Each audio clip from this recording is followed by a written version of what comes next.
have an exciting day. I know that we'll be putting 1,000 people in this room as we get going here. So, y'all, for the first time ever, we are going to be having our lead developer, lead programmer come out and address people publicly, as far as coming out and answering questions. It's going to be a fantastic meeting because, for so long, you guys have been hearing from myself at Gardo on different things.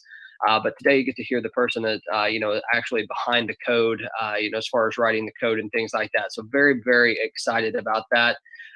We do have a list of questions that we're going to be doing. And just to give everybody a complete understanding, the way it's going to work is I'm going to read the question in English. We have Federico, who I'm going to bring in here in just a second and unmute as well. We're going to have Federico read the question in Spanish. And then we're going to have our programmer actually give the answer in English, and then Federico will translate it in Spanish. We wanted to do that because I know it'll make it a little bit longer of a meeting, but those are the two main languages that we follow here. We do as many as we can, but obviously we can't translate every single language. So this will knock out two of them. So very, very excited about this. Before we get into it, Edgardo, is there anything you want to share with the team here today? No, James, we're very, very excited. For this date, for the main developer to share with us some very key questions, that we prepare.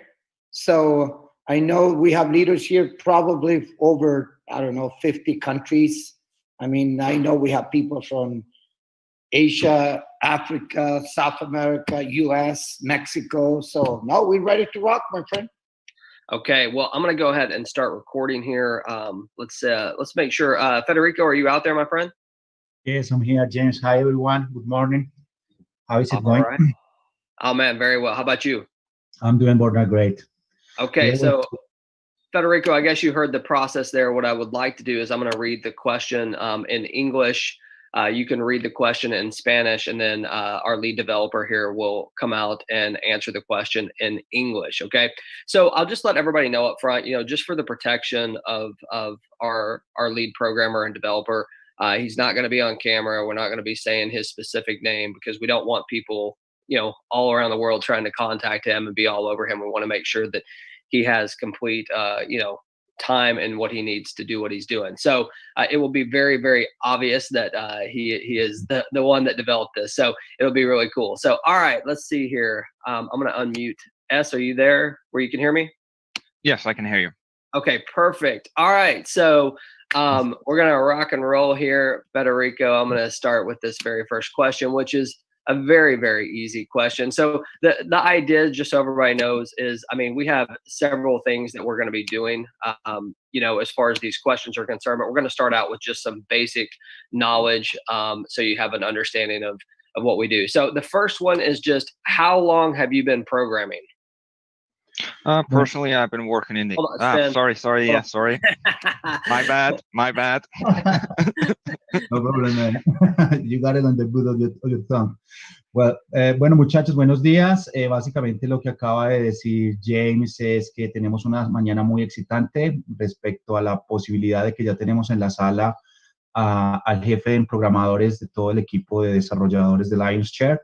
Y pues básicamente se tienen unas preguntas preparadas para pasar un rato agradable con él, entendiendo mucho más acerca del sistema.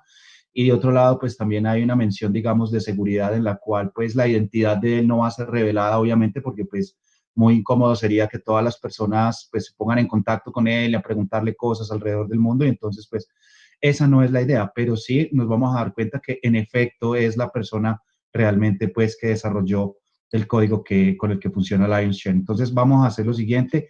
James acaba de empezar con la primera pregunta. Vamos a traducir la pregunta en español. Vamos a esperar la respuesta y vamos a traducir de vuelta la respuesta en español. James acaba de mencionar también que hubiera sido muy, digamos, grandioso, por así decirlo, traducir en otros idiomas, pero pues se tienen en cuenta, obviamente, pues, pero para efectos de que fluya la conversación va a ser en español-inglés. Entonces, la primera pregunta que acaba de hacer James es a S, llamémoslo S, al señor S, a Mr. S, ¿ok? ¿Por cuánto tiempo lleva él trabajando en programación?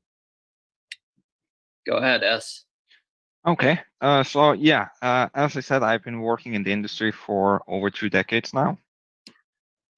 Ha estado trabajando en la industria ya por 2 décadas, básicamente. Okay. Do you have experience in writing code in network marketing or MLM projects? If so, how long have you been working in that industry? ¿Has tenido experiencia trabajando y desarrollando códigos en compañías de marketing de multinivel y por cuánto tiempo, si es que has tenido esa experiencia, has estado involucrado en ese tema particular? Yes. For the last 16 years, we have worked almost exclusively on companies that are in the MLM industry. During this time, we have worked on, I guess, most of the commission structures that are out there. We have even helped some of our clients create some of the commission systems that are now quite popular by other people today. So basically, if you have been in the MLM business for a few years, I guess there's a very high chance that you have been an affiliate for one of the companies or systems that we have worked on in the past. Bueno, ha estado trabajando en experiencia con compañías multinivel alrededor de los últimos 16 años. Muchas de esas son compañías muy, muy conocidas. Si tú has estado trabajando en esta industria, en esta década, lo más seguro es que hayas estado en contacto con alguno de los sistemas que este grupo de programadores ha desarrollado y también no solo desarrollado, sino contribuido a perfeccionar en cuanto a lo que tiene que ver el plan de compensación, el plan de comisiones y demás. Esa fue la pregunta, esa fue la respuesta. So I'm gonna put a little bit around this question that I'm about to ask. With so many new contracts that are popping up, and so many people saying that they're going to be coming out with contracts and everything like that. I just want to see if you can tell us, how much time has the team spent on developing the lion's share smart contract, like, as far as hours and things like that. What does it take to go into creating one of these contracts like what we have? Se sabe pues que es una industria que está en pleno furor. Se escucha pues de muchos contratos que van a nacer, que están floreciendo, otros pues que desaparecen. El centro de esta pregunta es básicamente en saber si es que se puede cuantificar cuántas horas, cuánto tiempo de trabajo se ha, digamos, invertido, involucrado en el desarrollo de este código en particular, el cual pues vemos ya, digamos, funcionando en Lion's Share. That's a tricky question. If you account for the work that has been done on the smart contract, the blockchain integration, and also the work on the website itself, I believe that we are clocking in around 1,300 hours at this point. So a decent amount of time there. Oh my God, 1,500? 1,300 hours. And that's, did you say that includes the time to create the actual smart contract itself, or not including that? So it includes creating the smart contract, the integration with the blockchain, and also the website, the Lion's Share website. Okay, amazing. Go ahead. Can you spell it just to make sure? 1300? 1300. Yeah. For us. Yeah. Bueno, básicamente, si se pudiera mencionar todo el tiempo que se ha invertido, digámoslo así, en el desarrollo no solo del diseño y entender todo el sistema bien, cómo se integra con la cadena de bloques Ethereum y todo el tema del contrato inteligente, alrededor de más de 1,300 horas invertidas como grupo de trabajo en el desarrollo. Yeah, so I know it might, and this isn't necessarily, it's part of the same question. What would you put a value? Could you put a value on that dollar wise? Like, what someone, does that make sense? As far as like the amount of hours, could you put a dollar figure on that? Oh, good question. It's not that easy because it's different people, different rates. Okay. No, we're talking hundreds. We're talking hundreds of thousands of dollars. Okay. So Federico, did you get that? Yeah. Si pudiéramos ponerle un valor alrededor de cuánto podrían valer esas horas de trabajo que todo el equipo y él en persona ha invertido en el desarrollo de todo el código, el análisis, la codificación y la escritura, ¿qué valor se le pudiera dar? Él acaba de responder que, bueno, es algo complejo, pues porque hay diferentes salarios, diferentes tasas de ganancia, pues salarios salariales, digámoslo así, y pues eso le pudiéramos poner varios cientos de miles de dólares, básicamente todo lo que se ha invertido en el desarrollo del código. Okay, so this question is going to be a little bit longer of an answer, I assume, Federico. So S is going to spend some time on this one. I can assure you that. So the question is this: what makes Lionshare different from every other smart contract that you've seen out there in the industry? What is it that makes us special? Bueno, la siguiente pregunta, James acaba de decir que por supuesto va a ser una respuesta un poco más larga, va a tomar un poco más de tiempo en contestar. La pregunta es, ¿qué ve él y qué hace definitivamente muy diferente y completamente diferente el contrato Lionshare respecto a los otros contratos que se encuentran actualmente en el mercado? S, before you answer that, I know this is going to be a really long answer. So Federico, if you can like give him some type of signal, like hold up your finger or something if you need to go, okay? Go ahead. Yeah, I think I'll try to pause at places that make sense, and you can just translate at those points if that's works for you. And if I go too long, just let me know. Okay. Yeah. So differences, yeah. I think my personal opinion is that the largest difference is the functionality that we have in the smart contract. And of course, that Lionshare has a much better web design. In regards to functionality, what I mean on that is that Lionshare is the first true follow me matrix that has been launched as a smart contract. In short, this means that anyone that you personally sponsor, they will always cycle back into your matrix. If you upgrade to a package after somebody in your personal downline, they will come back to you and follow you the next time they cycle. So you don't lose a person because they upgrade before you. They come back to you when you upgrade. And also the system does not force you to upgrade after you cycle to keep earning income on the product. You can cycle over and over again with no restrictions. Okay. If you can translate. Yes, appreciate it, Mr. S.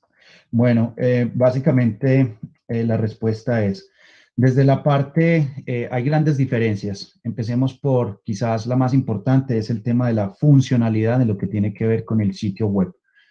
Él hace referencia a la funcionalidad en que este código involucra la primera matriz real de seguimiento de personas involucrada dentro de un código y tiene diferentes características y diferentes connotaciones, dentro de las cuales se destacan, primero que todo, la persona que registre a una persona, esa persona siempre lo va a acompañar a medida que se desarrollen los ciclos dentro de la matriz. Siempre va a estar pegada como código al código del patrocinador. También hace referencia de que, por ejemplo, la posibilidad de que, o la, digamos, particularidad o la facilidad que tiene este código es que también influye en los ciclos. Por ejemplo, las personas, si no han hecho upgrade o no han comprado el nivel siguiente o la mesa siguiente, que así la llamamos, en el plan de carrera, y una de las personas que él afilió directamente la compra, la persona va a volver a ciclar o va a recuperar los pagos de esa persona una vez se ponga al día. Esto no sucede en otros sistemas. Es decir, la persona va a permanecer 100% con ella, así no haya comprado el nivel siguiente antes de que su referido directo lo haga, lo cual garantiza que definitivamente es una matriz. Sígueme. Okay. If we compare this to another system, I guess the one that most of you are familiar with is Forsage. And in Forsage, people that you personally sponsor, they will follow the person they are placed under. In over 60% of the cases, this will not be you. So basically, what happens is that you need to personally sponsor several times more people to earn the same in Forsage as you would in Lionshare. Bueno, si tuviéramos que compararlo de pronto con algún contrato, digamos, parecido en el mercado, pues lo llama específicamente Forsage. En realidad, pues lo que sucede aquí es que las personas que tú refieres directamente no van a quedar directamente debajo tuyo como código patrocinador, sino que quedan debajo de las personas, bajo esas personas han sido posicionadas, debajo de las cuales hayan sido posicionadas. Y básicamente eso representa el 60% del flujo de todo lo que pueda suceder dentro de esa matriz. El impacto es el siguiente, de que definitivamente bajo ese modelo, bajo esa estructura, Se tiene que referir muchísimas más personas para poder mantener el mismo flujo de ingresos que se puede generar en Alliance Share con este modelo realmente de matriz de negocio. In Forsage, if you cycle on package 1 before you buy package 2, they will lock your account. And any persons that you personally sponsor during that time your account is locked will be moved to your upline. In other words, you will lose that sale forever. And you will not be unlocked before you buy package 2. Now this. Sorry, can I translate that part? Because it's so important. Sure. Okay.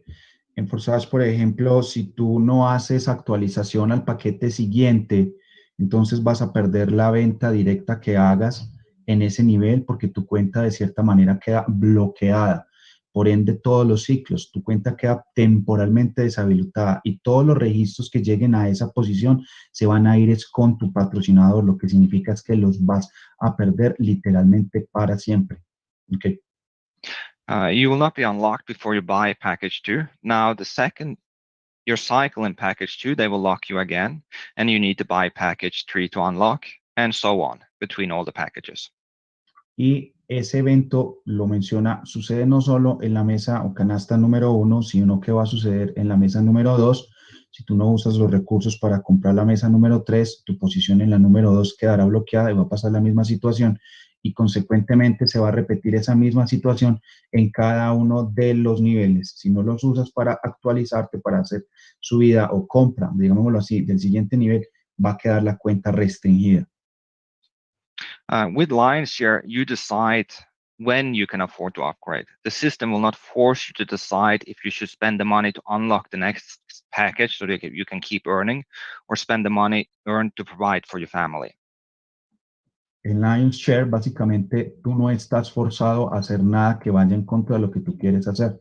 Tú puedes básicamente disponer de los recursos que recibes en esa mesa y si los necesitas para tus propios gastos o para apoyar a tu familia, lo puedes hacer. En otras palabras, tú podrás hacer la actualización o compra del paquete siguiente en el momento que solo tú y únicamente tú consideres más conveniente. No estás forzado a que lo tengas que hacer. Igualmente, si vas a ciclar en el nivel que estás sin haber comprado el nivel siguiente, lo podrás hacer porque no tiene tu cuenta ninguna restricción. In Forsage, if anyone in your personal downline upgrade to a package prior to you, you have lost that person for that package. With LionShare, you lose that person until you purchase the package. At that point, they will come back into your downline when they cycle. En Forsage, si una persona se adelanta y ha comprado el paquete o la mesa antes de que tú la hayas comprado, definitivamente tú la pierdes. En Lion básicamente lo que sucede es que tú vas a perder ese pago, pero en el momento en que tú te pongas al día con el pago de esa persona, o sea, hagas la compra del paquete de la mesa siguiente, tú quedas habilitado para recuperar para siempre de vuelta a esa persona y cobrar las subidas de nivel de esa persona en los siguientes niveles y más importante aún, en todos los ciclos subsecuentes. Now, I guess there might be a few of you that are thinking this is not how Forsage work, and their website does not explain this. And yes, I am aware of this. What I mentioned is how it functions, though. We have reviewed the Forsage smart contract and also created something called unit tests that verify the behavior of their smart contract. And that's how we verify the behavior. And if desired, we can release this review together with the unit test so everybody can see it. Just let us know. A este punto podría decir que muchos de ustedes pueden estar pensando, no, así no es como funciona Forsage, de esa manera no está escrito en la página web, no aparece escrito, pues yo como programador les puedo decir que no es tanto lo que aparezca escrito en la página. Nosotros hemos hecho básicamente algo que se llama un test de unidad y nos centramos básicamente es en lo que hace el código. Hemos desarrollado este test y está disponible para que cualquier persona lo vea y en realidad lo que sucede en el código es lo que nos muestra el simulador que hicimos de acuerdo a lo que nos provee Forsage y básicamente eso es lo que sucede. No veamos tanto lo que diga la página, sino que tenemos pruebas para mostrar en simulación, en test de simulación, qué es lo que realmente sucede dentro de ese código. Yeah, I'm done. You are muted. Sorry about that. Sorry, I was muted there. All right. So good answers there. Good answers. So I know, just to kind of get you guys up to speed, I mean, a lot of these questions coming now are going to be, very important to where things are at right this very second. So I don't know if you want to translate that, Federico, but I'll ask the next one after you do. Que básicamente James quiere recapitular un poco porque sabe de la importancia de estas preguntas antes de continuar y espera pues que sean, digamos, muy entendidas las respuestas que se acaban de dar. So let me ask this. If the price of Ethereum does continue to go up, okay, does Lionshare, do we really have the ability to adjust our prices, or is that just something that, we're using as a sales technique? Si el precio de Ethereum continúa como lo estamos viendo, subiendo en este momento que se encuentra en plena canal alcista, por así decirlo, definitivamente es que hay una técnica o un mecanismo que pueda regular y ayudar al manejo del precio ahora que el Ethereum está subiendo dentro del contrato. That's a good question. This was a weakness that we noticed in the other systems out there. Basically, what would I do when Ethereum reached $1,000 or more?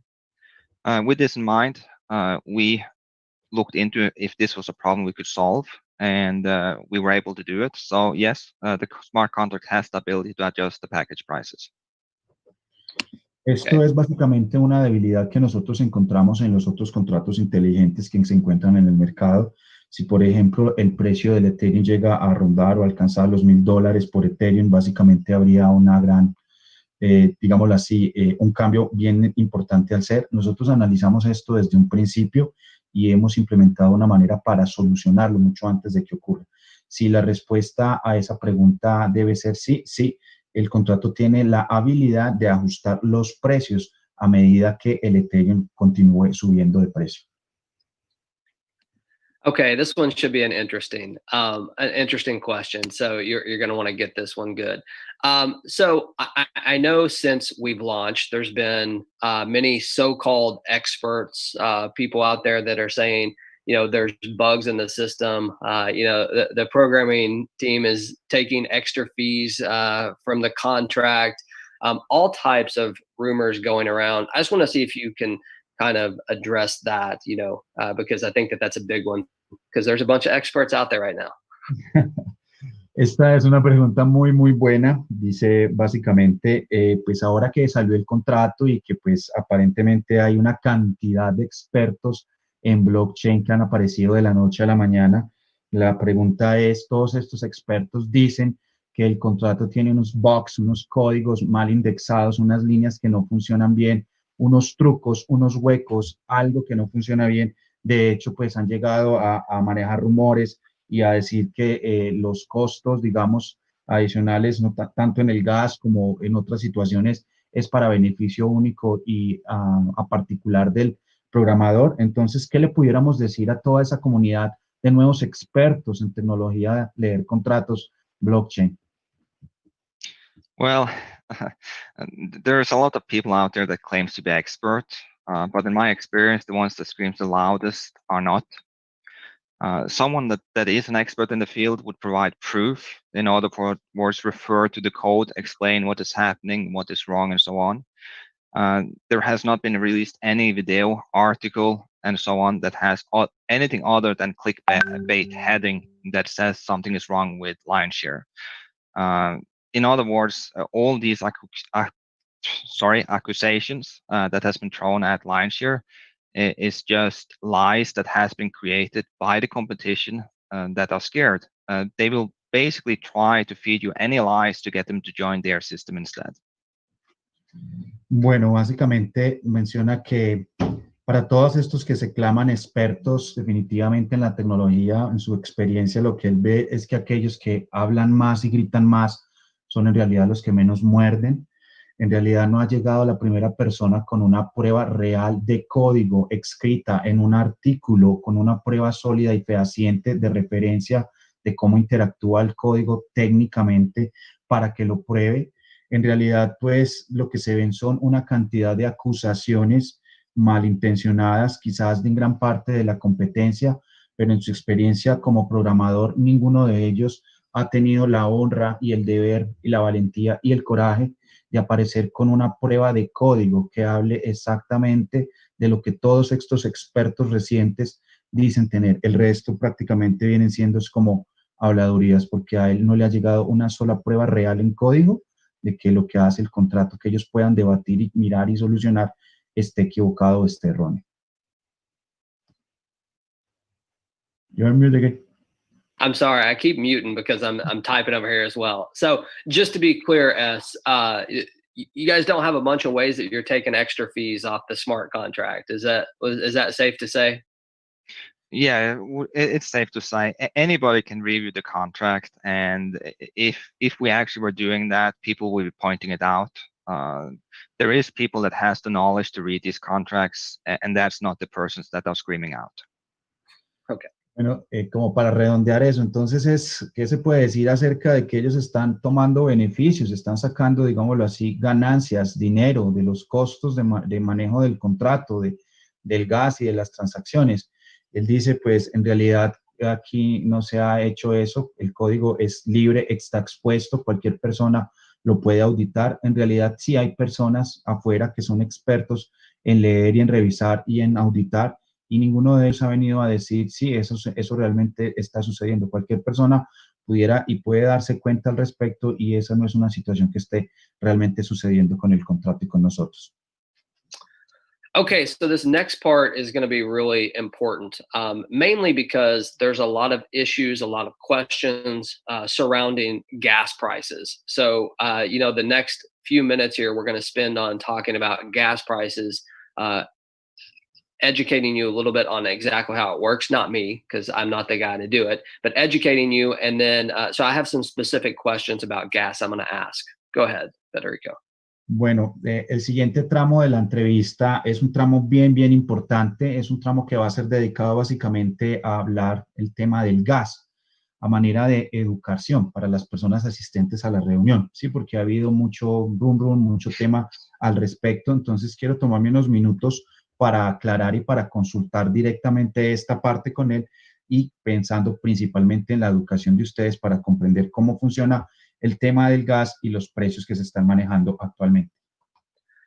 Okay, so the first question is, do Lion Share actually control the gas fee? I think there's a lot of people out there that think we are the ones who are dictating the price of the gas fee. Can you just tell us today if that's something that we can control?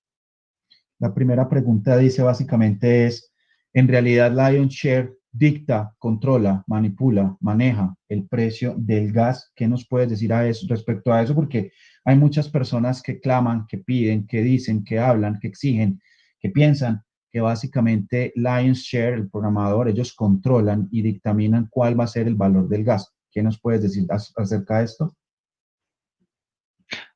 No, we don't control the gas fees. Though, can I elaborate on how exactly the gas fees work? Please. Hold on.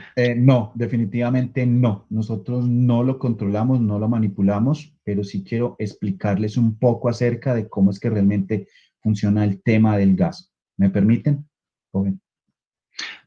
Ethereum is something that's called a decentralized blockchain. This means that it's not controlled by one person, it's not controlled by one company, but instead it's controlled by many companies and many persons that are mining the blockchain. Ethereum básicamente es lo que se conoce como un blockchain descentralizado. El impacto que este tiene es el siguiente: no significa que una sola compañía, proyecto o contrato lo controla, sino que lo controlan diferentes proyectos, llamémoslo así, diferentes acuerdos, diferentes entidades dentro de toda la gran red descentralizada de Ethereum. When somebody mine on the blockchain, it means that they try to create a proof of work that is required to add the block to the blockchain. When they created the proof of work, they can then take a set number of transactions that fit into the block and add them to the block, and that's what's processing the transactions that we are doing on Ethereum. Cuando alguien está minando un bloque, básicamente lo que tiene es que para poder registrar ese nuevo bloque dentro de la red, tiene permitido cierto número de transacciones dentro de ese bloque para que puedan acomodarse dentro de toda la red Ethereum. This is a process that requires a lot of hardware. You use a lot of power. So there would be no benefit by mining this if there was no, you would not get anything back. So if we didn't give them, the miners, anything, they wouldn't do this, and we wouldn't have a decentralized blockchain. Este es un proceso que definitivamente consume recursos, consume tiempo, consume capacidad. Si fuera el caso de que este proceso desarrollado por mineros no tuviera ninguna recompensa, algo para que ellos ganaran, digámoslo así, les representara un beneficio, no tendría sentido de hacer que una red descentralizada funcionara, porque básicamente no representaría ningún beneficio para ellos. Part of the benefit that the miners get for the work they do is that for every block they create, they get also to collect the gas fees that are used to execute all the operations for the transactions they are able to include inside their block. Parte de los beneficios que los mineros reciben cuando ellos crean ese nuevo bloque de transacciones para ser agregado dentro del blockchain incluye precisamente el gas o las comisiones de transacción que se han establecido y se han cobrado para todo el registro de transacciones que van indexados dentro de ese propio bloque. Ethereum, the way it's created, has around a limit around 25 transactions per second, meaning that it can send 2,500 transactions per minute. And when you have more transactions than you can put into the blocks, and that you have more than 2,500 transactions per minute, that's when the gas price starts going up, because people start increasing the gas price to get their transaction included. Perhaps translate. Ethereum tiene básicamente la limitante de poder establecer 25 transacciones por segundo, lo que equivale a 250,000 transacciones por minuto. Y cuando las personas empiezan a querer hacer o obligar al minero a que su transacción quede registrada dentro del próximo bloque, dentro del bloque que se está minando, dentro del bloque que en este momento se está realizando, lo que en realidad están exigiendo es que se consuma más material, más energía para poder incluir posiblemente esa transacción dentro de ese límite que se tiene establecido.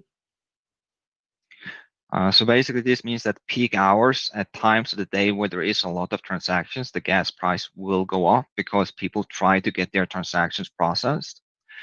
And by that, you will need to increase the gas price to get your transaction in.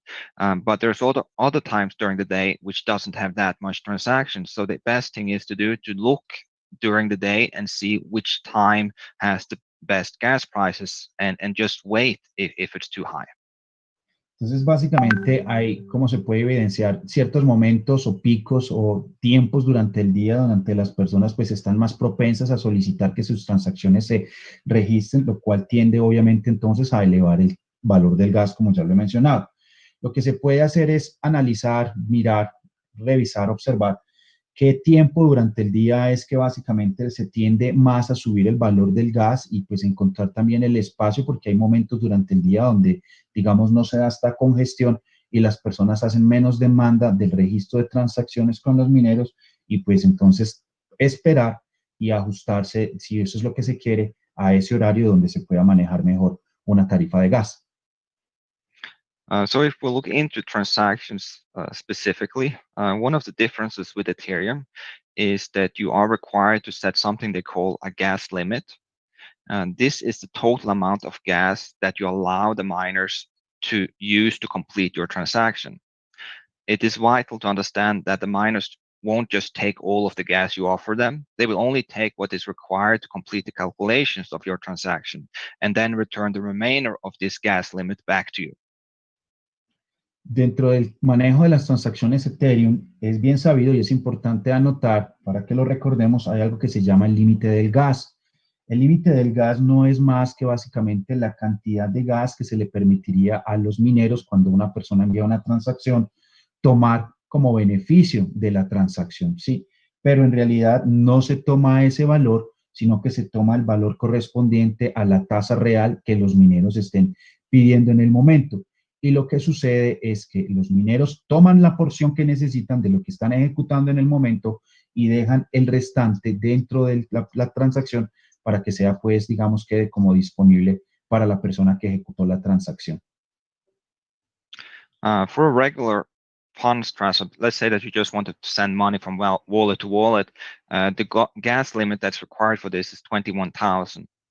If you try to set it anything lower than this, the transaction will fail with out-of-gas error. For a smart contract, the amount of gas required will, of course, depend on the complexity of the contract. Para que quede nota, por the record, en una transacción de billetera a billetera, lo que se tiene preestablecido es un costo de 21,000, básicamente, en valor de gas.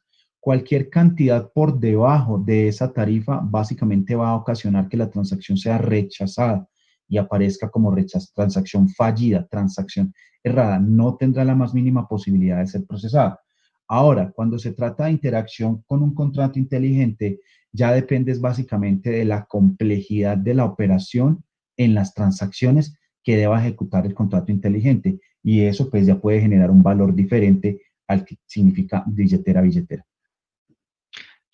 So what we just talked about, the gas limit, that is what you will see when you open MetaMask to do a payment, for example, to Lionshare or any other payment in Ethereum. It will say that this is the gas fee, but it's actually the gas fee up to the limit that you set. And as we know, this does not mean that you will need to pay the entire gas cost, because the miner will only take the part out of that transaction, which is what they need to complete the process.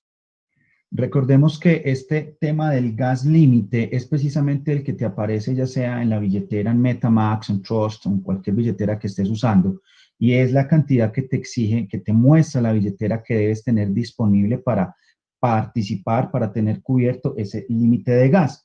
Pero te recuerdo que entonces, teniendo esos fondos y ejecutando la transferencia, ejecutando la operación, en realidad lo que se va a consumir en la operación es lo que el minero predisponga y tenga y esté llevando en el momento, lo que significa que siempre va a ser por debajo del límite y no se van a tomar todos esos fondos que aparecen ahí, que te pide para hacer la transacción, y el restante pues va a quedar siempre ahí en el balance de la billetera que estés manejando.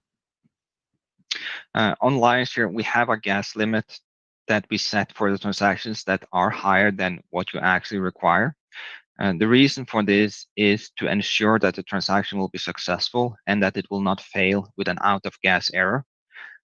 Because if you get an out-of-gas error, that means that the miner will take all of the gas money that you provided. So it's much safer to put it at a higher limit and get back money than to put it too low, because in that case you lose everything. En el caso de Lionshare en particular, nosotros hemos decidido establecer el límite de gas más alto con el solo y firme propósito de hacer que el 100% de las transacciones sean exitosamente recibidas y registradas por los mineros, de que no se dé lugar a perder una transacción. Pudiéramos entonces igualmente pensar en poner una transacción un límite de gas por debajo del límite más alto, por decirlo así, más económico, pero la realidad es que el minero no le importa si la transacción pase o no pase, lo que significará que básicamente tú estés arriesgando dinero porque el minero igual cobrará la tarifa de gas, se la llevará y básicamente pues estarás exponiéndote a perder dinero, porque si la transacción no fue procesada, pues el registro no va a quedar completo. The last week, the gas price has become very expensive for Ethereum, but most probably it will go down. We saw just today that it's gone down almost 200 away from over 300 yesterday to 100 and something today. So it will most probably keep going down. But one of the things that we are planning to add to the join page on Lionshare is an overview that will show you what time it could be the best time for you to come back and join. For example, as I mentioned, at peak hours, the gas price will be more expensive. So we will try to show the different prices for yesterday for the gas price, and that will allow you to see at what time could I come and try to join at a lower gas fee. Como lo sabemos, esta semana pasada definitivamente los costos del gas estuvieron elevados, pero como ya empezamos a ver, eventualmente deben de bajar, y de hecho pues han empezado a bajar. Su reducción ha sido de 300 a 200 GWI, que básicamente ya nos muestra que la tarifa de gas está, digamos, disminuyendo. Ahora, de la parte de nosotros, queremos implementar dentro del sitio web, en la oficina, dentro de la entrada principal, una especie de resumen de cómo ha sido el comportamiento del gas en las últimas horas, y también para darte a entender qué tiempo del día puede ser el más adecuado para que tú vuelvas a visitar la página, para que puedas hacer el registro dentro de ese tiempo y a lo mejor pues puedas aprovechar que encuentres una tarifa más barata. Esto lo haremos basado en las estadísticas que nosotros hemos visto y que mencioné ahora, que hay ciertos momentos en el día donde básicamente el gas puede ser mucho más económico y lo vamos a mostrar a manera de información, pues para que ustedes puedan aprovechar esa información y pues ya proceder a hacer sus transacciones de la manera más conveniente que ustedes estén buscando. I'm done, James. You're muted again. Sorry about that. Okay, so that kind of goes into a couple other questions that I have here. One you've basically already answered. Does Lionshare have the ability to lower gas prices? Well, I mean, based on what you just said, the answer is absolutely not. So I guess we don't have to do that one. Federico, if you want to translate that, then I'll ask the next question. Bueno, antes de continuar y resumiendo y basándonos en la información que él nos acaba de compartir, programador, acerca del funcionamiento del gas, entonces para aquellas personas que piensan, que se imaginan, que exigen, que demandan, o que quizás están preguntándose si hay algo que Lionshare puede hacer para reducir el tema del gas, no hay nada que hacer respecto a la respuesta que el señor S nos acaba de dar. Y pues entonces, ya dejando esa parte clara y digamos confirmada, entonces vamos a continuar con las siguientes preguntas. Okay, so here we go. Our goal here at Lionshare is to make sure that we can give something to people very long term. I mean, that is the goal. So, with the current gas prices rising like they are there any backup plans for Lionshare that we're looking into to try to help us take us into the next phase of business, a year from now, 2 years, even 5 years from now? Básicamente con el tema que lo acabamos de ver también un poco relacionado con el tema del gas y sabiendo que aquí en Lionshare el concepto y la primicia básicamente es que sea un proyecto que dure en el tiempo para la gente, para las personas y pues juntándolo y digamos pues relacionándolo precisamente con lo que está pasando con el tema del gas. Hay un plan, digamos, de respaldo, hay una situación pensada, hay algo, una salida para de pronto nos pueda ayudar con esta situación y si de pronto pues para nosotros saber si puede estar disponible para el plan de periodo que tenemos de de 1 a 5 años en adelante. At this point, we're looking into several different options on how we can solve this problem with the gas prices and still keep the system decentralized. But at this point, it's too early to come with any details. Bueno, en mi momento sí se pueden tener analizadas varias opciones acerca de cómo pudiéramos manejar esta situación que está sucediendo ya entrados como presente y futuro, sin poner en riesgo el sistema descentralizado que tenemos, pero definitivamente es muy temprano todavía para llegar a decir cuál podría ser o cuál sería la alternativa que pudiéramos manejar o implementar. Yeah, so I guess another question into that. I mean, I understand obviously we can't there's not information that we can go going forward. Do you expect, or can you tell people as far as if the price of Ethereum goes up, do you anticipate that the gas prices go up? Can you talk just a little bit about that before we move on? Sorry.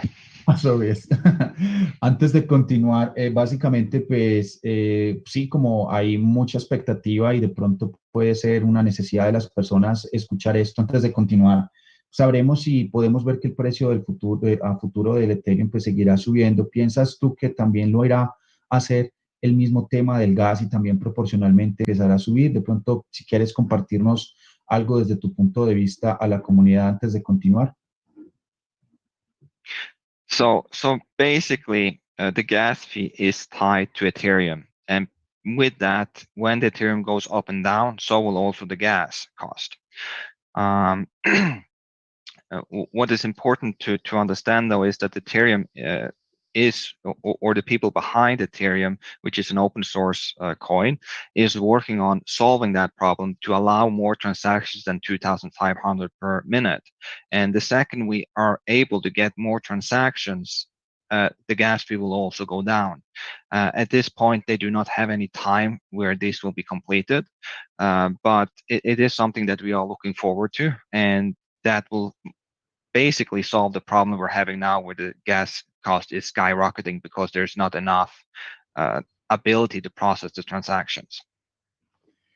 Bueno, básicamente sabemos que el tema, el gas, básicamente, sí, por decirlo así, es un elemento anclado, fijado, pegado directamente a Ethereum. Entonces, esto nos da a entender que eventualmente con la subida potencial en el precio de Ethereum, potencialmente también experimentaremos una subida en lo que tiene que ver los costos para manejar el tema de gas. Lo que hay que entender aquí, y hacemos mención a esto, es que recordemos que Ethereum es un código de fuente abierta, descentralizado, y eso da oportunidad, como está sucediendo en el momento, de que programadores de todo el mundo estén trabajando en el código para tratar de llevar a Ethereum a que permita tener mayor cantidad de transacciones por minuto, como las 250.000 que manejamos ahora, y eventualmente entonces con mayor cantidad de transacciones permitidas se pueda reducir el consumo del gas. Pero realmente es algo que, si me preguntan ahora mismo, en el momento en que eso suceda, todavía no lo sabemos, pero igual nosotros estamos atentos y estamos viendo cómo va a evolucionar esa situación, porque definitivamente con mayor número de transacciones no es escalable y no es, digámoslo así, tan agradable ver los precios de gas cómo se suben, pero que básicamente sí hay trabajos dentro de la comunidad de Ethereum para que eso se dé. So this question, again, not on the list, but it goes hand in hand with the gas prices. I know Ethereum 2.0, there's a lot of talk about that, and I think people think that it's like going to happen anytime. Do you have any knowledge on that as far as like how long that might take or anything like that? Well, if we're discussing specifically Ethereum 2.0, that consists of 3 phases. Each of the phases do different things to adjust because we're moving away from proof of stake into just staking.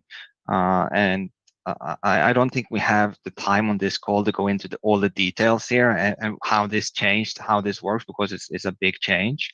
But each of these Bueno, stages esta pregunta no está relacionada, no está en la lista, pero pues también es algo relacionado con el tema del gas y creo que es importante hacerla.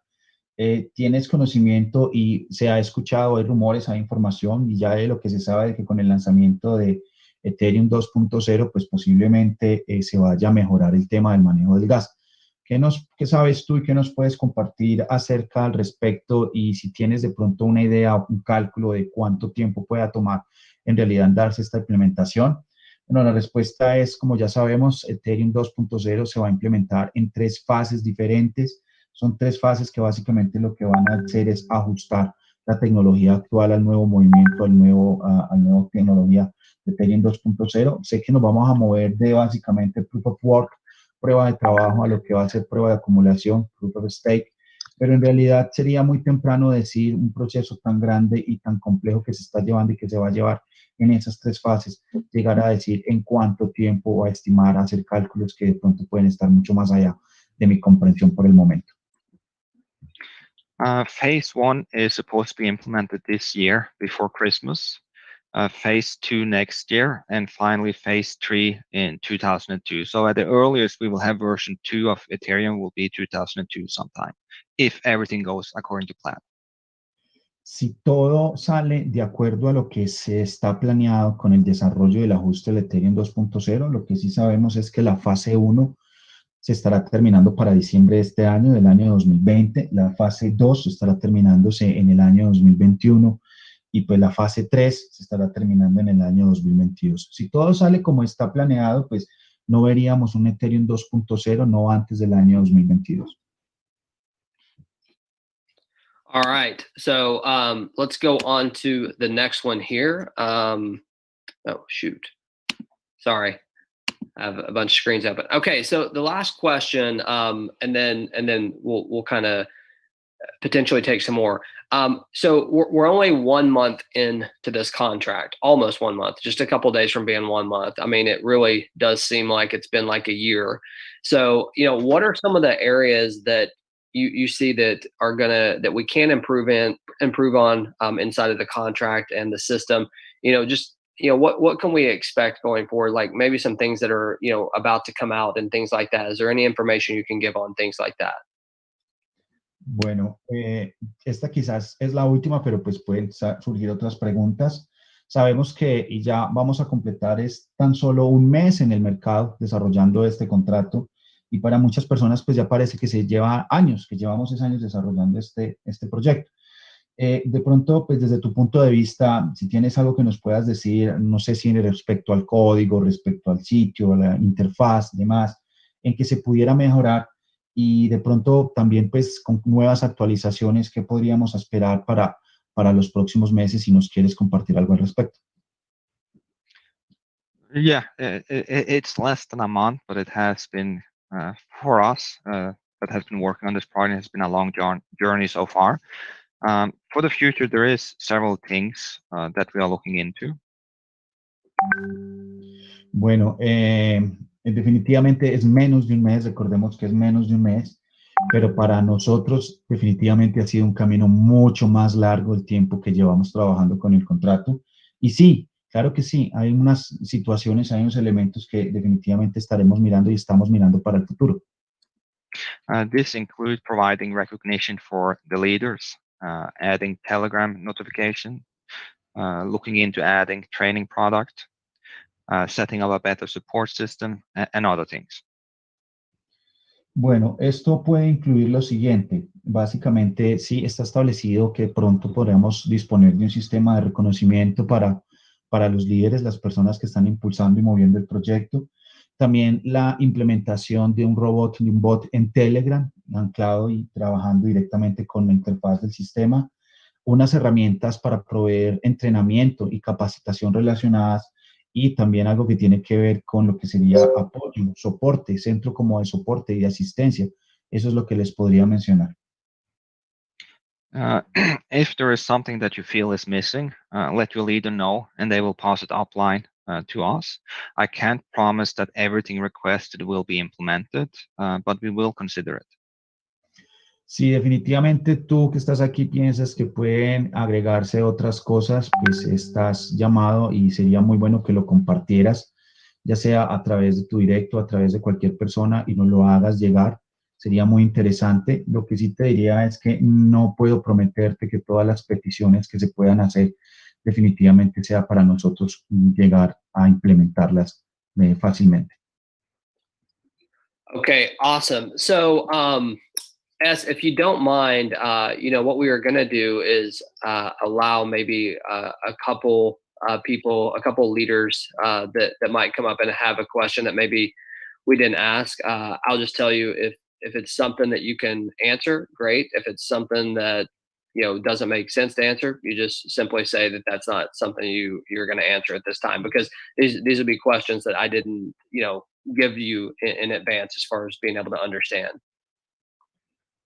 Bueno, básicamente en este punto, pues vamos a preguntarle, se le ha preguntado al señor ese que para que comparta con nosotros si de pronto hay personas que quieran hacer preguntas, a lo mejor son que no estuvieron ya tratadas dentro de esta lista de preguntas, sí, y que pues si él considera que las puede responder, porque habrán unas que a lo mejor no pueda responderlas, entonces pues que comparta con nosotros y que básicamente pues en este momento vamos a abrir micrófonos para hacer preguntas directamente al programador respecto al funcionamiento de la IRSHA. So I'm gonna the first one here is going to be Vicus S. Just to kind of give you a heads up, Vicus has earned almost 500 Ethereum in the first 3.5 weeks. So I don't know specifically what question he has, but again, if you can answer it, great. If you can't, that's okay as well. But Vicus, I'm going to unmute you. Hey, Vicus, how you doing? Hey. How you doing, sir? Great, sir. Great. Thank you so much. You're welcome. So you cut out there at the end. Can you hear me okay? Yes, sir. 100% Okay. Okay, awesome. So for all y'all out there, Vikas is an amazing leader from India, has earned close to 500 Ethereum. I understand that. So congratulations. Did you have a specific question that you would like to ask Finn? And Federico will, so after you ask the question, Federico will translate it and then they'll answer it, okay? On few IDs in the back office, it's showing the, like for example, I'll tell you the ID number here. So there is an ID 8551 8551. So this ID got spilled from 82303 82303, and back office is showing that this ID got the spill from 82303, but on blockchain it's showing the spill has gone to ID number 234. In the meanwhile, I will do the translation. Can I? Yeah, sure. Yeah, go ahead and try. Bueno, básicamente, pues, Vikas es un nombre desde la India con unas ganancias admirables de más de 500 Ethereum. Pues entonces él ha tomado la vocería para hacer esta pregunta, la están revisando. Pregunta que el ID, hay ciertas situaciones con algunos ID, por ejemplo, dice el 8551 que depende del 8203. Aparentemente en derrame o en ganancias, un derrame, lo mencionan derrame, se ha ido para el 8234 y pregunta que por qué, si le pueden explicar. Hey, can I jump in here really quick? So Vikas, I mean, in relation to like specific customer support issues like that, why don't we work directly with Edgardo and we'll get you that information, because he's not going to be able to go in right now and look at those accounts and be able to answer them. But is there anything like programming wise that you might have a question on that he can answer? But we will definitely get with him on that question. But if there's something specific to the programming or something like that that you'd like to ask, please do that. Federico. Sir, we do not have any question for the programmer now, because this life-changing concept is running well and fine, and that has been proven already. I just want to share one thing here, because gas fees was high. So one person from our team, he made his guest buy Ethereum for $1,300. 2 days back, he made his guest buy Ethereum for $1,300, and guess what? Because of high gas fees, they did not enter the system. They were on hold for 24 hours, and even before joining Landshare, he got profit of $133.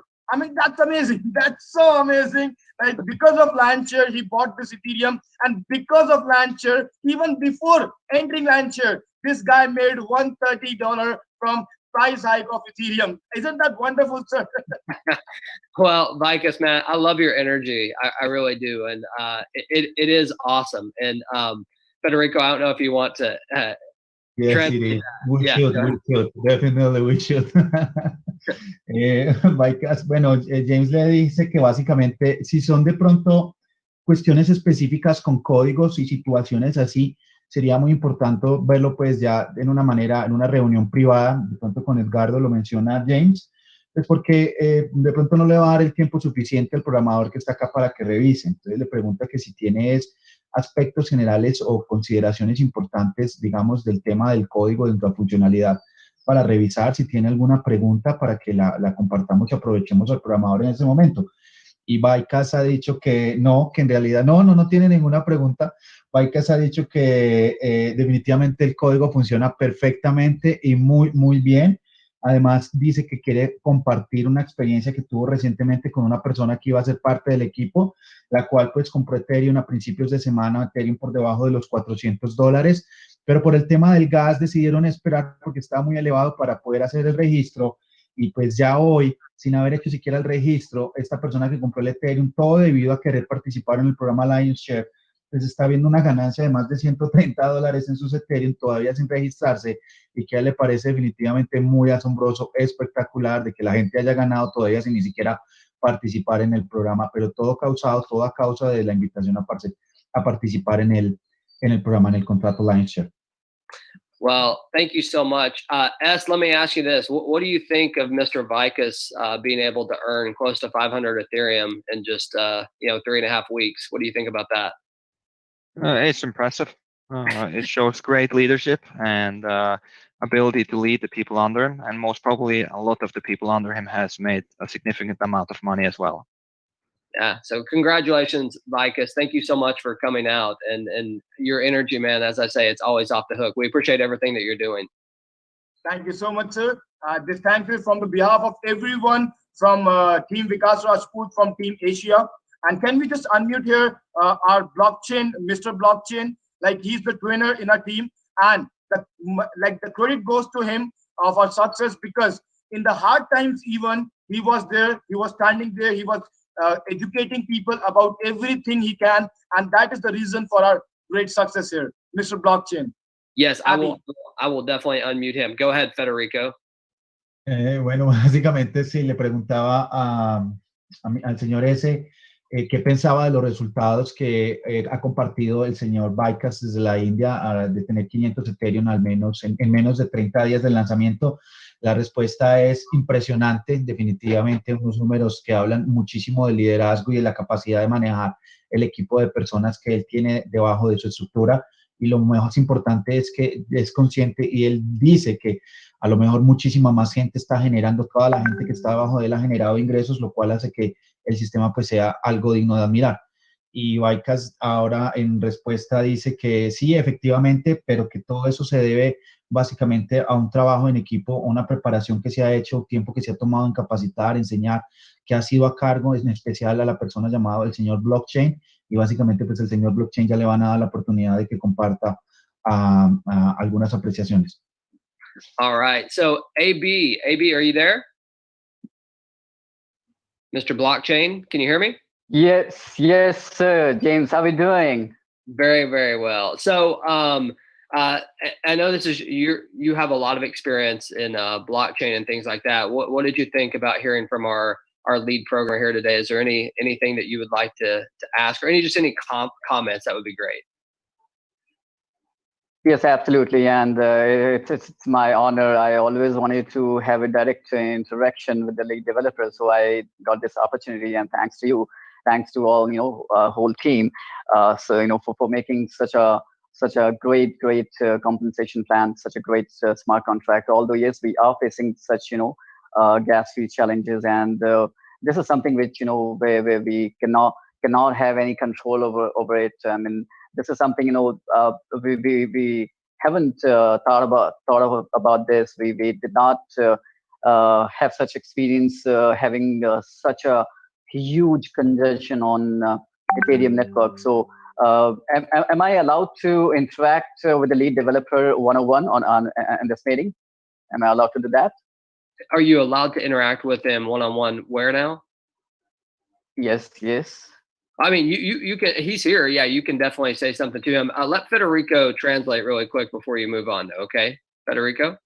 Sure. Yes. Bueno, what's your name? Sorry, by the way. Excuse me. Yeah, you can call me. Mr. Blockchain. Okay. Bueno, básicamente le pregunta James al señor Blockchain, que con años de experiencia en desarrollo en tecnología blockchain, si tiene alguna precisión, algún comentario o alguna pregunta que quiera hacer directamente ahora que estamos compartiendo con el programador. Dice que definitivamente es un honor, se siente muy honorado de poder estar participando en una reunión donde se sepa, o donde se conozca, donde se escuche la voz que ha estado detrás del código, digitando y, digamos, estructurando todo el funcionamiento de Lions Share. Definitivamente dice que el tema del gas, a pesar de que puede verse muy elevado y de que nos dio dolor de cabeza durante la semana que está pasando, hacemos mención en que no es algo que ninguna de las personas que estén en la sala pueda controlar, se extiende mucho más allá de lo que podamos hacer, y que definitivamente la manera como está programado el código en cuanto a beneficios, en cuanto a plan de compensación, es definitivamente asombrosa y es de gran utilidad para las comunidades. Y bueno, ahí básicamente también menciona si hay posibilidad de tener una interacción en persona directamente con él, y le acaban de mencionar que él está aquí, el señor S, y que adelante y si tiene alguna pregunta para hacerla, y eso es básicamente lo que va a pasar en este momento. So, Thank you. Abby, so here's the deal. Just kind of like I said, you're welcome to direct a question towards him. If he can answer it, he will. If it's not something that he wants to answer right now, he just won't. So just go ahead, though. Okay. Absolutely, no problem. Okay, great. So, okay, I just wanna comment on this. I mean, we haven't have experienced such a huge congestion on Ethereum network so far in the last, for 5 years. However, we had like heavy congestion, but we haven't had such high gas fee. The gas fee, I mean, I would say gas war. So, just want to comment on this. Do you think shifting from POW to POS, it's gonna be easy or it's gonna be a tough? I mean, it's a long roadmap, as we know. It's gonna be like for the next 2 years. So migration all the data from POW to POS. How is it gonna work? I mean, in your words. It's a very tough question. Or actually, let translate the question first. Definitivamente estamos experimentando una situación de alta demanda, una situación fuera de lo normal. Estamos viendo una situación no solo por la cantidad que se está pidiendo en el gas, sino por la cantidad de transacciones que se están manejando en este momento. La pregunta que él está haciendo está relacionada básicamente, ¿cómo ves tú que vaya a ser esa migración o ese acontecimiento, ese camino de movernos de POW, de prueba de trabajo, que así en el sistema actual que tiene la minería de Ethereum, a la minería POS, prueba de acumulación, si así lo pudiéramos llamar? Ya sabemos que es un largo camino, pero ¿cuál es tu intuición? ¿Qué palabras pudieras ver respecto a eso? Y si de pronto, ¿qué podríamos integrarnos ahí o qué pudiera pasar? Y el señor ese va a empezar a responder y lo primero que ha dicho es una respuesta y es algo bien largo para manejar. Go ahead, Mr. Ernst. So as I said, it's a tough question. With all projects at the scale that we are talking about here, there's always issues. I think the date they're setting is pretty optimistic, but it's too early to say because we haven't seen the result of stage 1 and stage 2 yet. So before we actually know how those stages are working, it will be very hard to say. But I have confidence that they are able to do what they're planning to do. The question is if they will be able to do it within the time frame they have promised. Bueno. Right. Okay. And we have like, okay, I'm sorry, Fred, you just wanna translate. Definitivamente es una pregunta muy complicada. Todos los proyectos a gran escala como este, de gran impacto, definitivamente pues están a la expectativa y están en la mira y están, digámoslo así, influenciados por esta situación que se vaya a dar con Ethereum 1 a Ethereum 2. De manera personal, dice él que lo ve muy optimista. Definitivamente pues espera que esta situación tecnológica va a ser para beneficio. El tema aquí es que todavía no hemos llegado siquiera a terminar la fase 1 de la implementación y la fase 2 como para llegar a decir qué va a pasar, en cuánto tiempo y cómo serán los resultados en la fase 3. Lo mejor será esperar a que se desarrollen las dos primeras fases para poder ver a qué nos vamos a enfrentar, cómo se van a dar esas situaciones, pero definitivamente hay muchísima confianza y él, digamos, manifiesta tener confianza en que este plan se va a llevar a cabo y se va a hacer de acuerdo a lo que ellos han establecido cómo se vaya a hacer. La pregunta no es si lo van a hacer o no lo van a hacer, la pregunta es más si va a poderse hacer es dentro del plazo de tiempo que ellos han programado, tienen estipulado para hacer esta migración. Eso sería como la única preocupación. Go ahead. Okay, thank you. So I did some data analysis in background. So I came to one conclusion: there is some kind of manipulation going on, and the game is in miners' hands at the moment. I mean, this is my conclusion. I mean, I might be right or wrong, and you can also do some analysis in behind. And this is just for you. I've seen like over 150,000 transactions are pending, and I haven't seen over like 90,000, 100,000 transactions. But now this time we are experiencing 150,000. And from POW to POS, there are on Ethereum network there are more than 282,000. I mean, approximately 285,000 smart contracts are there on Ethereum blockchain. So from shifting, migration from POW to POS, it's of course it's gonna be a challenging and tough work for the network. And of course, this is a long roadmap for about like 2 years. But I completely, understand that miners would not like, because from POW to POS, their earning potential or their reward will go down. And the manipulation, I mean, this is for you, if you can just look at the background. Out of like 150 transactions spanning, about like 25 to 30% transactions are fake. You just look at the pending transactions, do some analysis, and this is just my evaluation. So your comment on this, I mean, I really would love to hear. Bueno, él le pregunta And that's the básicamente. reason. Yeah, I'm sorry. I just want to add one more line. And that's the reason we are seeing so much high gas fee, because miners are just jumping in between and doing some, fake transaction. I mean, I don't know name that miners are doing, but there are some people, entities, or miners who are putting in like, some fake transactions in between just to jam the transactions, network, and that's the reason that could be one reason that we are seeing such high gas fee. And this is very first time I have been seeing it in the last, I mean, since Ethereum got existence. Hey, AB, and so Federico, can you give a really abbreviated version of that translation? Because I mean, I think the problem here is, man, you're so technical that this is going to go over a lot of people's heads. I mean, they're not going to get it. So if you can give a brief translation of that, and if you can just give a brief answer to it. I mean, I know it's intense questioning, but I think most people are not. The question you're having is good, and I think people will benefit a little bit from the answer as well. So let's tackle a part of it at least. Okay, go ahead, Federico.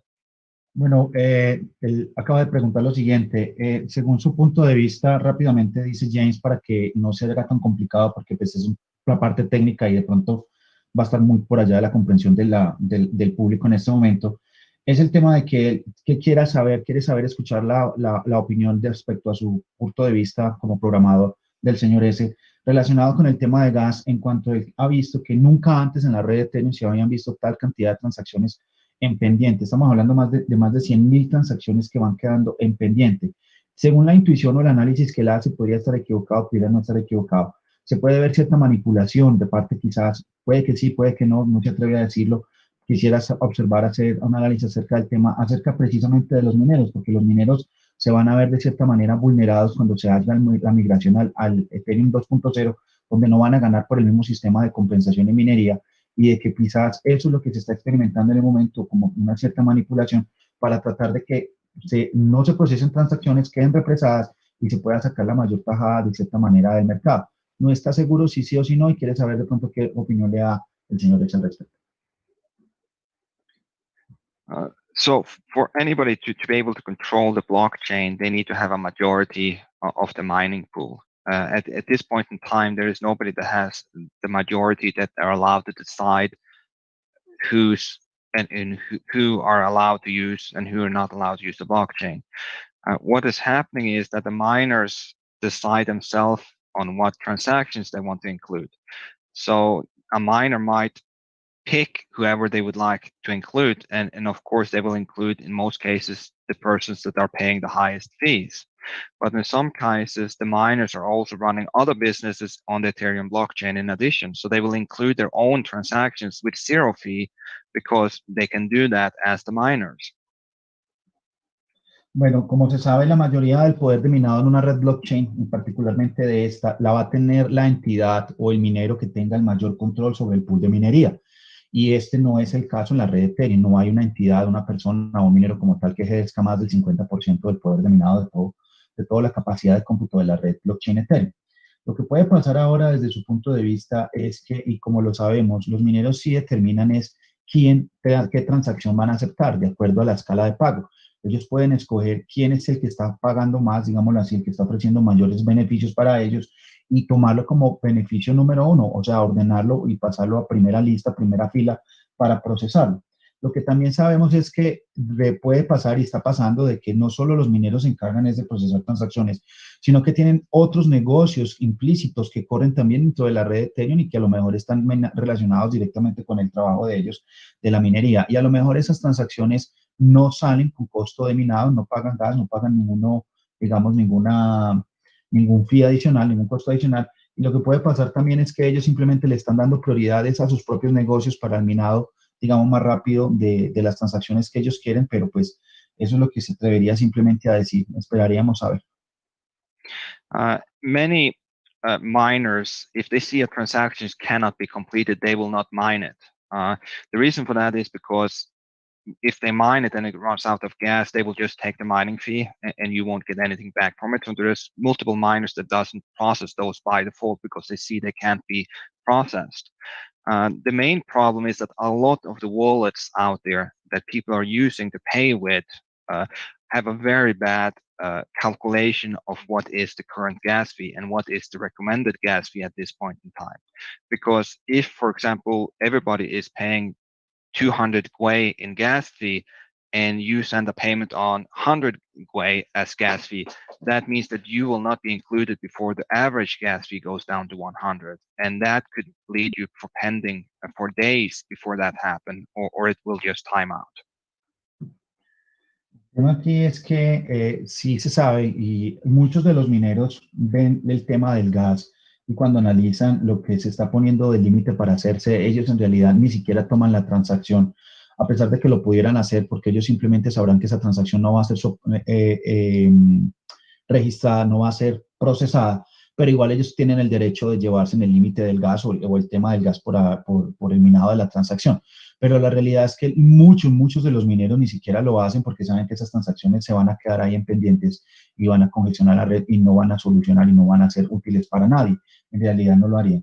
Él piensa que el principal problema, el problema más bien radica es en el tipo de billeteras que las personas usen para interactuar con esta tecnología. Lo que se ha visto es que muchas de estas billeteras en realidad tienen problemas para calcular en tiempo real el valor exacto que debe darse como límite de gas para procesar la transacción en el Ether blockchain.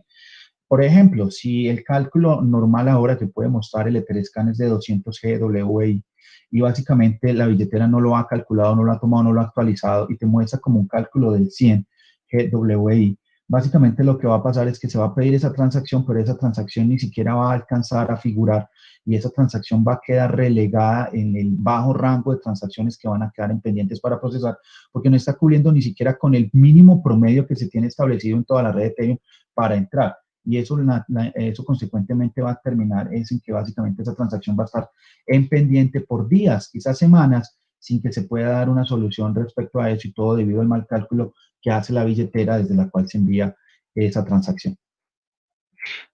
We are seeing this a lot on the Share smart contract as well. If you look on the pending transactions, there is a lot of people that has paid either way too low gas price according to what's charged at the moment, or they have put way too low gas limit requirement. I do recommend for everybody that are making transactions in Ethereum to check with, for example, etherscan.io or any other sites that will show the live price in gas, because that will allow you to make an educated guess or educated choice on what gas price to pay. Y definitivamente estamos viendo precisamente en nuestro contrato online Share muchísimas transacciones que se están quedando en pendiente, y ya sea porque el límite de gas está establecido muy por arriba o muy por debajo del promedio real que se está pidiendo. Eso lo vemos permanentemente y quizás con muchísimas más de la media de las billeteras que pensamos. Lo que sí vemos también es que las personas tienden a manipular, a manejar, a quitar, a reducir quizás el tema del gas, y lo único que están haciendo es obviamente bajar por debajo del promedio del límite que se está pidiendo y también dejando transacciones en pendiente. La sugerencia definitivamente es educación respecto al tema y visitar los sitios oficiales de pronto como en el Etherscan, donde está el Gas Tracker, donde se puede hacer un análisis en tiempo real de la transacción, cuánto está determinada, cuánto está pidiendo del gas antes de proceder, para así garantizar que haya, pues, digamos, una conexión y una verdadera sintonía con lo que se está haciendo. O los otros sitios donde en tiempo real te muestren el valor exacto del gas ya sí entran a configurarlo, a manipularlo en la billetera para evitar no caer, digamos, en esos errores o en esas situaciones. Finally, it's very important to remember that we are the ones that creates the gas price by demand. If instead of seeing that, okay, the gas price is now 200 GUI, let's pay 201 GUI to get it faster into the transaction. If instead we wait 1 hour until the gas price goes down before making a transaction, we help reduce the gas price. The second we increase the amount we're paying for the gas price, it will keep increasing, because then the next person will also increase their transaction, and so on. Y finalmente tenemos que recordar que nosotros somos los que ponemos el valor del gas, somos nosotros los que lo ponemos. Y por ejemplo, en este momento el promedio está alrededor de 200 y tú quieres es que tu transacción sea procesada inmediatamente, lo que tú vas a hacer es ponerle 201. Esto va a ser un efecto dominó porque la siguiente persona le va a poner es 202, 203 y lo que vamos a hacer es aumentar siempre el precio de gas porque nosotros somos los que estamos diciendo cuánto es que vamos a pagar para que la transacción sea procesada por los mineros. Y como ya lo mencionó, ellos van a procesar los que más estén pagando. Una apreciación o una concepción diferente, un approach diferente sería mejor esperar, porque si esperamos a que los mineros se descongestionen y si no se da y que se dé esa situación, nosotros de la misma manera, así como pudiéramos ayudar a que suba el precio, pues estamos ayudando a que baje porque no estamos pagando, no estamos dispuestos a entrar a pagar esas tarifas tan elevadas por simplemente de pronto estar en afán o quererlo hacer inmediatamente. All right. Well, Abby, thank you so much, man. Great question. Welcome. Obviously, oh, go ahead. No, that's fine. I mean, I had one more, but since time is running out, so I mean, we'll take it some other time then. All right, man. Well, thank you so much. I mean, I bet you two could sit here all day and talk because you guys are on that level. So, thank you, man. For those of you who don't know, I mean, Abby here, Mr. Blockchain, he does a lot as far as helping, a lot of different teams with training, understanding some of these things that, frankly, most of us don't understand. So thank you so much for that question. That was a good one. Okay. My pleasure. My pleasure. All right. So you're going to bring out just a couple other people just to make some comments or some questions here.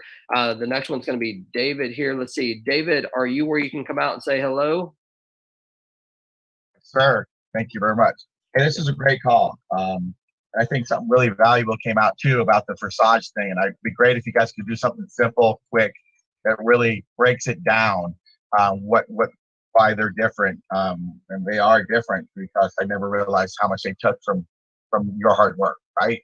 And another thing is too, and from what I'm hearing, because I'm definitely not an expert, I like to think I'm pretty good at brainstorming and stuff. But the problem here is though, interrupting is a great part of the brainstorming, right? Because it pops in your head, you mention it. So I've been jotting some things down, and and I realized too, and I don't know if there's anything you can do about this. A lot of people will click that buy button 10, 15, 20 times. So now the miners think there's all these transactions. Is it possible you click it once and maybe you can't click it again for a few minutes? Because I'm telling you what, some people go click crazy because they think it's not working. And guys, do not mess with the gas unless you know what you're doing and research it some, because it does. It'll run out of gas and it'll take it. And it ain't giving it back. And then one more other thing is too, maybe with the estimate of joining. Because a lot of people have $40, $50 in their wallet or $20 in their wallet or 25. And right now it's like sometimes 69 and they can't even do it. Maybe there's a way we can estimate it closer, or maybe there's a way you can interact and it kind of tell you, hey, it's saying $50, but it may be lower or whatever. Again, it's just ideas. And again, I'm far from being an expert and this thing's working wonderful. And I truly do think that, the miners are kind of manipulating to try to slow things down with a lot of so they make a little extra money, but again, a lot of it may be so many clicks, so they think there's so many things out there. Is it possible? That's the question. Is it possible to make it where, hey, you click that, maybe it gets approved quicker on their end, or maybe they can't click the second time for a few minutes and it lets them know, hey, we're working on it. Is that possible at all? Federico? Sorry about that, Federico. I know I ramble. Thank you. So Federico, you can just translate the question part. Yeah, sorry, guys. Bueno, básicamente él menciona que no es un experto, pero sí tiene, digamos, trabaja mucho por el lado de la lluvia de ideas y de pronto se le ocurren 2 o 3 ideas que puedan ayudar al respecto. Menciona 3 aspectos fundamentales y es que uno, las personas quizás muchas veces por falta de educación y de pronto de entrenamiento, y si hay algo que se puede hacer, se dedican es a darle clic, clic, clic, clic, clic, clic varias veces pensando que entre más clics dan la transacción va a ser procesada y en realidad pues si no tienen ningún conocimiento de cómo funciona el tema del gas, lo que van a hacer es empeorar la situación. Y pues ahí también se ven transacciones que quedan atoradas y bueno, otras situaciones de más.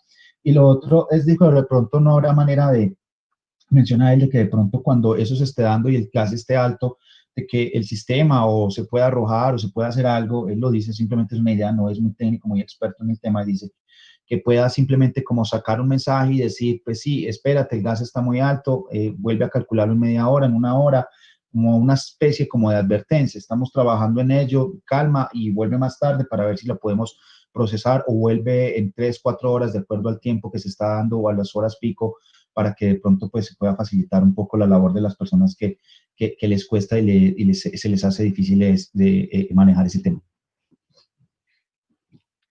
Thanks for bringing that to our attention. I believe there was a restriction on that button already. I'll personally take a look later today to verify if that's the case or not. If it is not, we will most definitely add it. In regards to the question how that would affect, that would not affect the blockchain because the wallet would not send anything to the blockchain before you approve the transaction. So even if you have multiple transaction requests, they would not be sent to the blockchain before you approve them. Le voy a dar una mirada a ver si de pronto hay algo que se puede hacer respecto a como un anuncio, un mensaje así por el estilo. Muchísimas gracias por participar y por darnos ese feedback. Y lo último, no, definitivamente no tiene que ver con la cantidad de clics que las personas les den a la wallet. Eso no va a afectar definitivamente nada en blockchain, en Ethereum, porque en realidad la wallet solo va a liberar en el momento que el minero pues pueda preaprobar la comisión que va a tomar por la transacción y pues eso solo va a suceder en una transacción a la vez independientemente de las que estén ahí en pendiente. Okay, perfect. Well, David, thank you so much for that question. We appreciate it and the suggestions as well. We appreciate all your leadership, man. All right, we're gonna bring out Alfredo here. Alfredo, are you where you can come out and say hello? Hey, good morning, James. Good morning, Eduardo, and good morning, everyone. I just want to say thank you to Mr. S for being here and answering some of the questions. And basically, I only had 2 questions, super simple. One of them, the first one is, the only solution that you see, Mr. S, to solve this issue with the gas fees, since there's nothing that we can do about it, what is your recommendation? Just to find the that time that is when is the lowest? That's the first one. The other question that I have, what's going to happen with the Ethereum 2.0 comes up? Will that be in any affect the gas fees as well?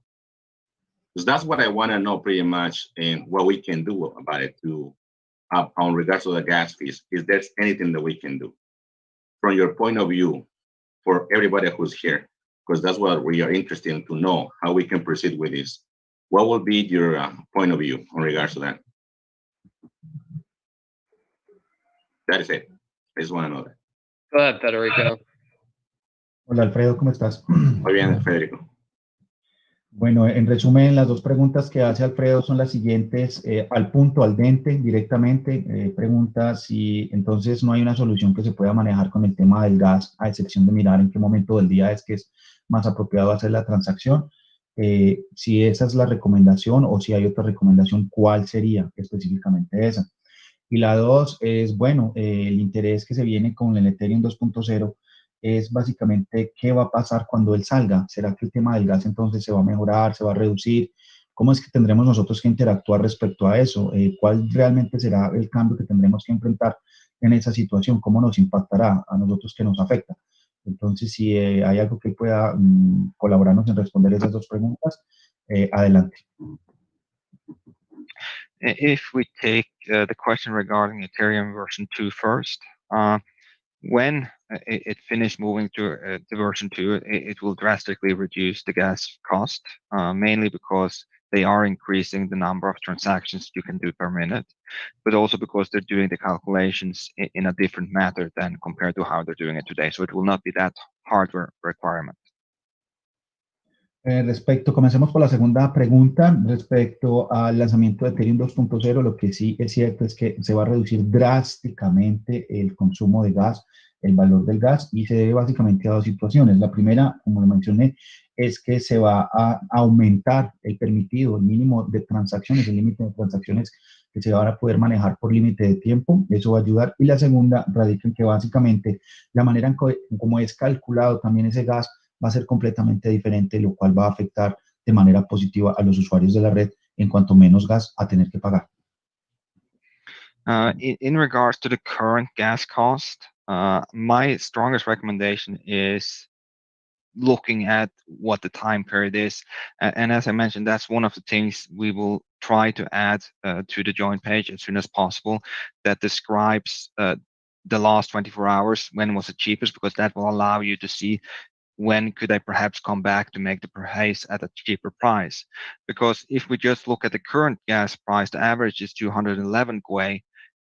But if we look 8 hours ago, the lowest was 100 GUE. So that means that just in 8 hours, the gas price has doubled compared to what you would pay 8 hours ago. So it's all about a timing question, I believe.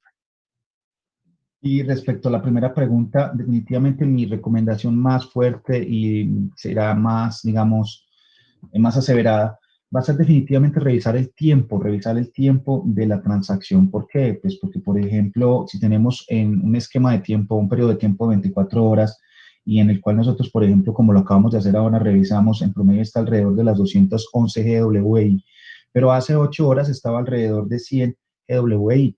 Es una información que nosotros queremos y que vamos a trabajar ya inmediatamente de la manera más rápida posible de poderla implementar dentro del sitio web para que ustedes puedan ver el histórico y encontrar en qué momentos del día básicamente se pueden permitir hacer transacciones más baratas para que lo tengan en cuenta para hacer su próxima compra. Y de otra manera lo que quiero decir es que, como se dan cuenta, pues si bien es cierto, ha tenido un incremento, pero en 24 horas se ha doblado. Eso es lo que yo quiero que ustedes vean, que en qué momento del día pues pueden encontrar, se pueden observar las estadísticas, o sea, hacer la comparativa para tomar la mejor decisión de cómo hacer la transacción o hacer la compra de una manera más barata sin pagar tanto gas. Thank you, James. Thank you for allowing me to ask these questions, and I have no more, brother. I just wanted to know those two things. Thank you so much. Alfredo, we appreciate your leadership. Just so you know, Alfredo, again, a phenomenal leader. I can't remember his exact Ethereum, but I know it's well over 200 in just 3.5 weeks. So amazing, close to 6 figures in just 3 weeks. So a great leader. All right, so the next person we're going to bring out is Juan Carlos, and then I think we're going to wrap this up potentially. So Juan Carlos, are you there where you can say hello? Yes. Hello, James. Good morning, good afternoon, good evening. La voy a hacer en español, Federico, por favor, para que me ayudes, para que la pueda procesar bien, ¿no? Formular bien la pregunta. Claro que sí, Juan, ¿cómo estás? Claro que Muy sí. bien, Federico.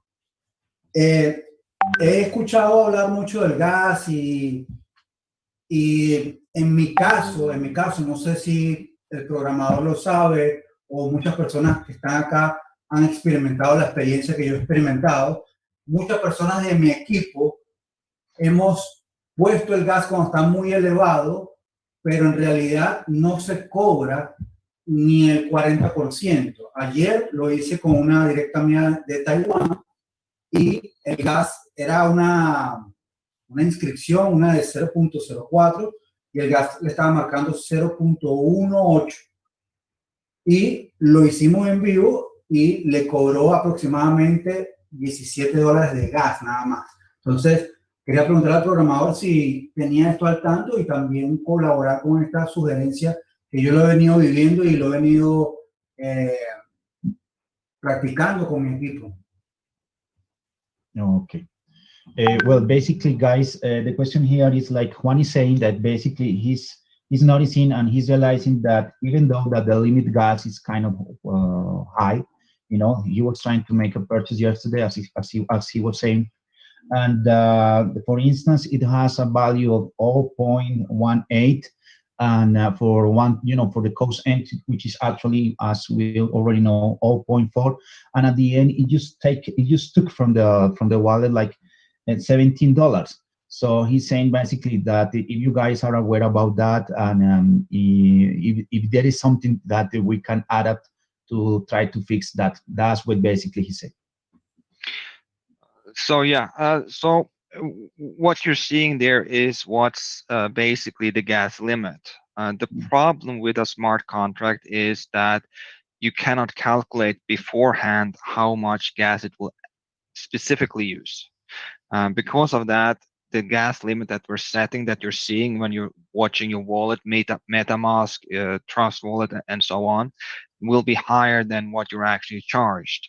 The problem is if we're putting that too close to what it will actually use in the contract, if it goes over, you will lose all of those gas money. So it could be an expensive surprise if that happens. Because of that, we are trying to lower it as low as we can, but at the same time, we do not want you guys to lose money because we're setting that limit too low. Bueno, la respuesta es esta, Juan. Básicamente eso es como lo que he estado diciendo, dice el señor es. El tema es este, no se puede saber con preantelación, con, digámoslo así, tiempo atrás, el valor exacto de cuánto va a valer la operación del gas solo hasta el momento que se va a hacer, ¿sí?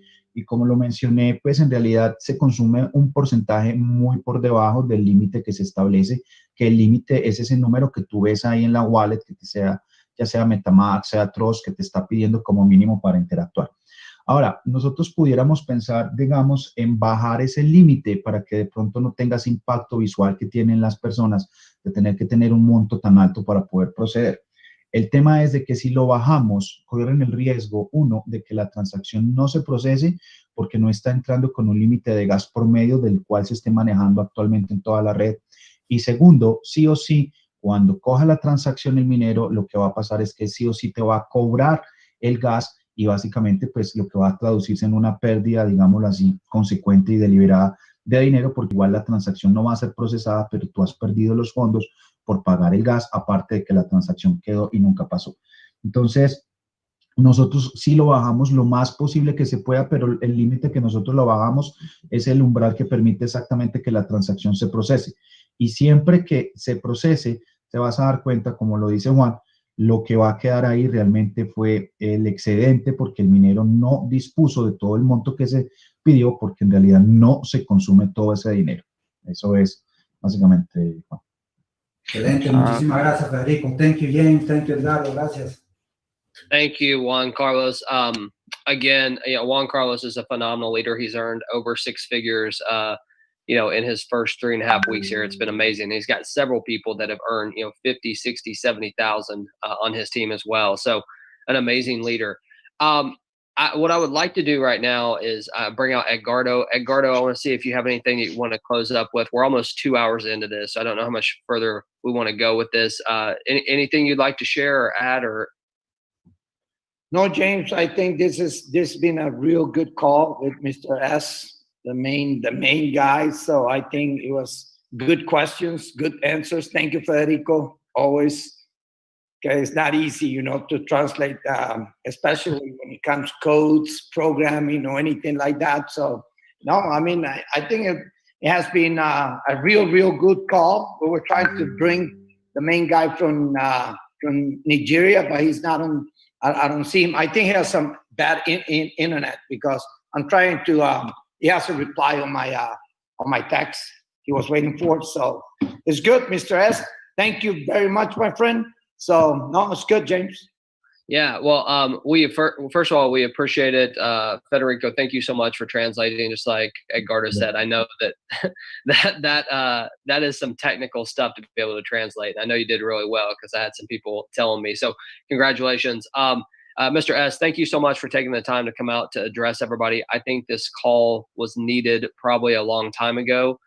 So it did a lot of good. We recorded this. We will definitely get it on YouTube today and send it out on Telegram. Federico, if you want to translate that, and then we'll close this thing up. Ya, bueno, que básicamente muchísimas gracias a todos que le están agradeciendo, le agradecemos al señor S de participar en esta llamada. Esta llamada quizás tuvo que haberse hecho hace mucho tiempo atrás. Definitivamente había una necesidad inmensa que se pudiera hacer, pero bueno, gracias a Dios ya se pudo hacer y se pudo compartir con ustedes desde la boca de el tema del código y el tema del gas. Definitivamente esta ha sido una llamada súper importante, un Zoom muy importante. Va a estar subido en YouTube dentro de las próximas horas, lo más pronto posible, y también se va a compartir por el canal de Telegram para que sea asequible y difundible a todas las personas que hacen parte de la comunidad. Thank you. All right, Mr. S, any final words as we take off here?